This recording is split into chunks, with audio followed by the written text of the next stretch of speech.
Et là, on arrête. SGA va attaquer en sortie dribble, un peu, pas de manière statique, mais il attaque un peu là, hop, Derrick Jones Jr. en mouvement. Mais la clé d'action ici, c'est ça. C'est Isaiah Joe qui est titulaire à la place de Josh Giddey. Vous le savez, enfin le changement a eu lieu et c'est exactement ça qu'il apporte, c'est le spacing et la capacité à punir en fait.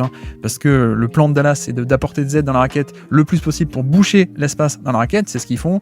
Voilà, SGA arrive, il attaque sur son dribble, il le fait. Pour le coup, Isaiah Joe, il est là pour empêcher des aides ou alors pour les punir. Là, il n'a pas empêché l'aide. Irving l'abandonne pour aider. Mais par contre, au moins, il peut la punir. Contrairement à Josh Giddey. Donc ça, c'est vraiment la clé de l'action et la clé de pas mal de possessions qui vont se dérouler sur ce match-là. C'est le shooting d'Isaiah Joe, qui est un shooter d'élite et qui a au moins cette valeur-là. On enchaîne avec un autre pick and roll.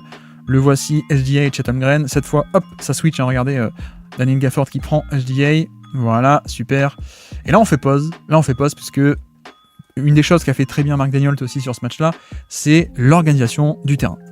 Donc, précisément, qu'est-ce que ça veut dire organiser le terrain? C'est faire en sorte que le drive de SGA soit optimisé, puisque regardez qu'est-ce qui se passe. Drive jusqu'au panier. Et ce genre de drive n'est jamais arrivé sur la série quasiment. Mais alors qu'est-ce qui se passe ici? Déjà on a Chet Holmgren ici sur l'aile qui est un bon shooter, donc il va empêcher ou dissuader le fait que Derrick Jones Jr. J'arrive plus à parler. Derrick Jones Jr. ne puisse pas aider, ne veuille pas venir aider sur le drive parce qu'il doit surveiller un shooter. Voilà, vous le voyez, il vient pas s'interposer sur le drive parce qu'il y a un shooter. Donc Chet Holmgren ici. Et puis surtout côté faible dans le corner, on a aussi un flare screen, un écran sans ballon posé par Lou Dort. Regardez, ce qui fait que la défense côté faible dans le corner, elle est occupée par cette action. Doncic est préoccupé par ça, Washington aussi. Il peut pas complètement venir aider à l'intérieur ici, se positionner en pré-rotation parce que sinon c'est une passe facile vers le corner avec un écran qui empêcherait Doncic d'aller sur le corner. Donc ça ferait un 3 points ouvert. Et donc drive ouvert, comme on a très très peu vu depuis ce début de série. Voilà, on a le switch, on l'attaque, mais surtout on l'attaque avec une optimisation du terrain derrière, un espace qui est bien organisé pour permettre qu'il n'y ait aucune aide qui vienne entraver ce drive.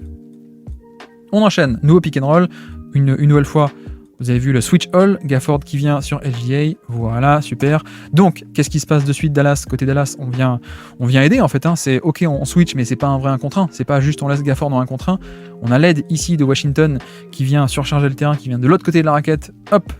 Vous le voyez ici, 1, 2 contre 1, ok. Et qu'est-ce qui va se passer côté faible? On a un 3 contre 2, 1, 2, 3, côté faible contre 2 évidemment. Et regardez le cut avec un excellent timing de Isaiah Joe qui vient couper dans la raquette, ça libère une passe et un tir ouvert à 3 points. Alors malheureusement, il est loupé ce tir ouvert, mais c'est totalement fait exprès, ça, ce cut ici de Isaiah Joe avec un timing parfait. Regardez, SGA qui surveille, regarde qu'est-ce qui se passe, quand est-ce que ça se passe. Voilà, je surveille. Le cut d'Isaiah Joe qui va venir aspirer Irving, regardez. Le cut qui aspire la défense d'Irving et avec le même timing, même super timing, Lou Dort qui remonte, ce qui donne une opportunité de 3 points en catch and shoot. Magnifique. Malheureusement pas rentré, mais dans le process et dans l'exécution, tout est parfait. On sait que Dallas va surcharger le terrain, donc on fait le cut parfait pour libérer.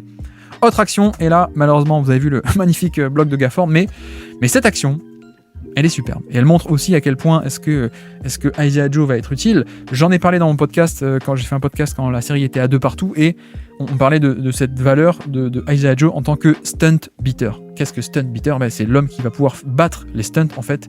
Donc le stunt c'est ça, donc on a isolation SGA contre Irving. Et regardez qui est dans le gap, qui est prêt à faire un stunt, donc une aide sur le drive, c'est PJ Washington. Et donc que se passe-t-il? Quand on a quelqu'un qui dézone, qui abandonne son shooter pour se mettre prêt à aider, voire pour aider dans la raquette, comment est-ce qu'on beat ce stunt? Et on a un bon shooter. On met un excellent shooter pour, quand ça dézone, on lui donne la balle, il est capable de tirer ou alors d'attaquer. Et malheureusement, on n'a pas un dunk à la fin, mais on aurait pu l'avoir. Et donc c'est toute la valeur de mettre Isaiah Joe sur le terrain, mais surtout de l'avoir dans ce spot-là. Parce que Dallas va vouloir freiner les drives le plus tôt possible et faire des stunts en tête de raquette, ici, là, PJ Washington ou Luka Doncic. Sauf que, voilà, quand tu mets un bon shooter, Washington il est obligé de se jeter sur le close-out, un hard close-out, il se jette pour empêcher le 3 points, et donc Isaiah Joe peut attaquer, extra passe, et quasiment un dunk, sans l'intervention de Gafford. Et puis on enchaîne de l'autre côté avec un ghost screen de la part de Isaiah Joe, vous l'avez vu, c'est un pick and roll entre petits, et en fait, ghost screen, donc littéralement un écran fantôme, il n'y a pas de contact, regardez, juste c'est une course croisée, pas de contact, course croisée, Et qu'est-ce que ça fait? Ça fait que le pick and pop ressort beaucoup plus vite, donc ça a aussi cette valeur, et ça vient un peu perturber le switch en fait. Hein. C'est un des contre-moves du switch, c'est de faire un écran fantôme, pardon. Écran glissé, on y arrivera tout à l'heure. Écran fantôme, malheureusement Dallas switch plutôt pas mal, mais SGA attaque, et surtout, ça aussi on en a parlé dans le podcast, ça fait des switches, mais c'est un peu des switch and stunt si vous voulez. C'est-à-dire que vous voyez que Jones va sur Isaiah Joe, mais il y va pas de suite. Il traîne un peu dans les parages, et du coup de facto ça fait toujours un peu un 2 contre 1 là, sur SGA. Donc ça switch, mais ça switch en rodant un peu toujours autour. Hein. Toujours un peu cette idée de faire un stunt sur le ballon. Voilà, et donc que se passe-t-il? Pareil, hein, le stunt beater, Isaiah Joe, quand quelqu'un est un peu trop proactif et dézone, et on donne la balle à un bon shooter. Donc là c'est exactement ce qui se passe. L'écran glissé, Derrick Jones Jr. qui hésite un peu là, qui fait toujours ses stunts, et donc qu'est-ce qu'on fait? Passe simple, 3 points ouverts en catch and shoot, encore une fois, un tir de grande qualité obtenu. Malheureusement pas rentré, c'est l'histoire du match, mais encore un très bon tir obtenu donc par OKC, qui sait exactement ce qu'il fait au niveau de qui est-ce qu'on met sur le terrain et où et pourquoi.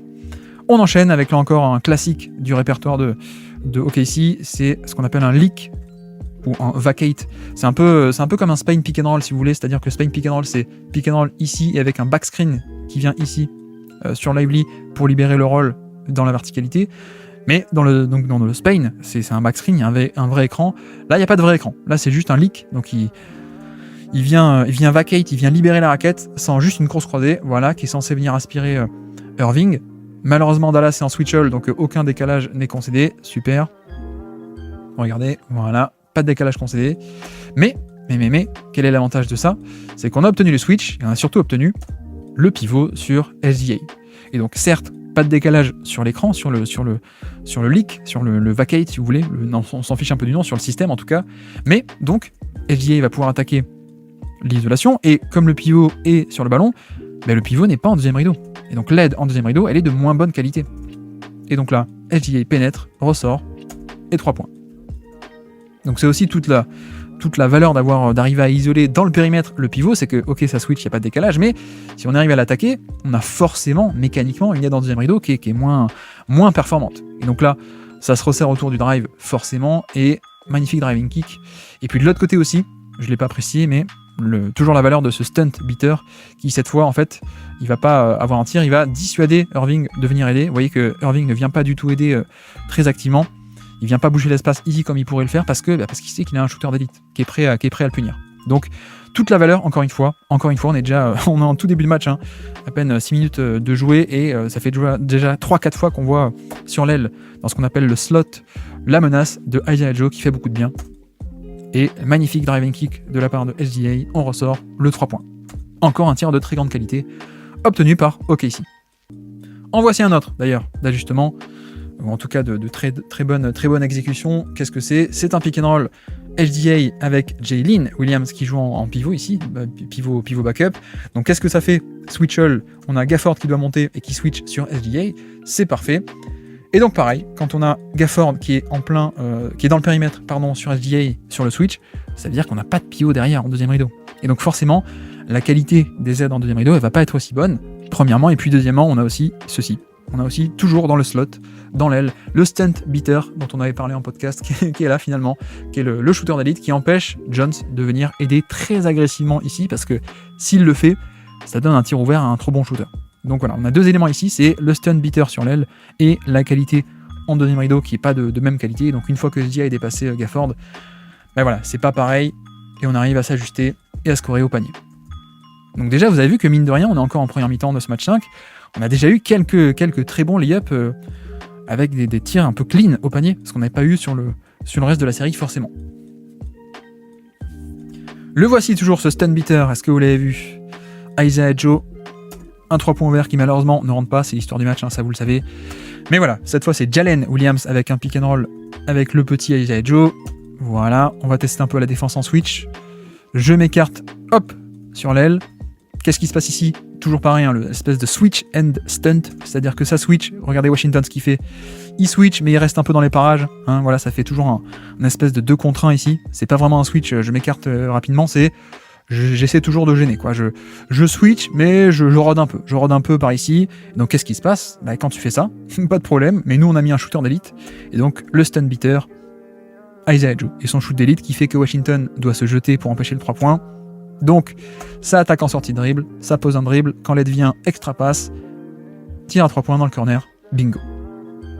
Voilà. On voit vraiment la valeur, l'incroyable valeur de ce mec qui, dans le slot, sur l'aile, peut battre les stunts. On attaque, hop, et puis extra passe, magnifique. Fin de deuxième mi-temps, et toujours ce même système, Jalen Williams pick and roll avec Isaiah Joe, voilà, ça s'écarte sans même poser l'écran. Irving qui demande un switch, ici, sauf que Josh Green ne switch pas totalement, parce que justement, vous voyez qu'il n'y a pas de contact, hein. Il n'y a pas d'écran, donc Josh Green, il sait pas qu'il y a un écran dans son dos. Il sait pas, comme il n'y a pas de contact. Donc lui, il se dit, je reste sur mon attaquant. Et sauf que non. En fait, c'est ça tout l'intérêt des ghost screens où il n'y a pas de contact, c'est que lui, il sait, donc il switch, mais par contre, Josh Green ne le sait pas, donc ça fait un pick and pop ouvert à 3 points. Et en plus, il le met. Donc, le fameux Isaiah Joe qui nous fait du bien depuis cette L, depuis ce slot. Voilà, encore une fois, 3 points ouverts. Et badaboum. 1 minute à jouer dans ce match. Fin de match. Et toujours cet écran fantôme, ce fameux écran fantôme de Isaiah Joe. Jalen Williams qui remonte la balle. Isaiah Joe qui s'écarte à 3 points. Voilà. Et qui dégaine le tir en sortie de dribble.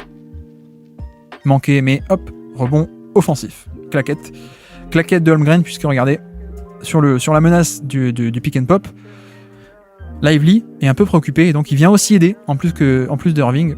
C'est la menace d'un shooter, et donc comme il vient aider, il n'y a plus personne pour bloquer Chet Holmgren. C'est aussi la menace d'un tireur à 3 points, c'est que ça déclenche des rotations, parfois des rotations qui n'étaient pas voulues. Donc voilà,